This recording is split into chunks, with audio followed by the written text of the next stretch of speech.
Ah, ayaw pa, kainit.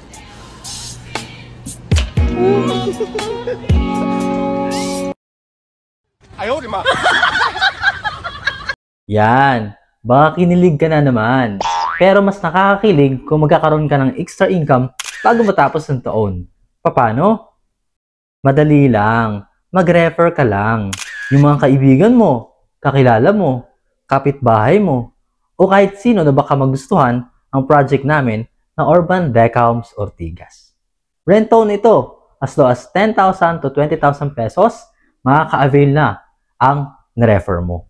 Kapag nakalipat na sila, kikita ka ng 15 to 30,000 pesos. Napakadali lang, di ba? Less hassle pa kasi kami na bahala mag-assist ng kliyente mo. Magpasa ka lang ng names, kami na bahala. Mag-message ka na.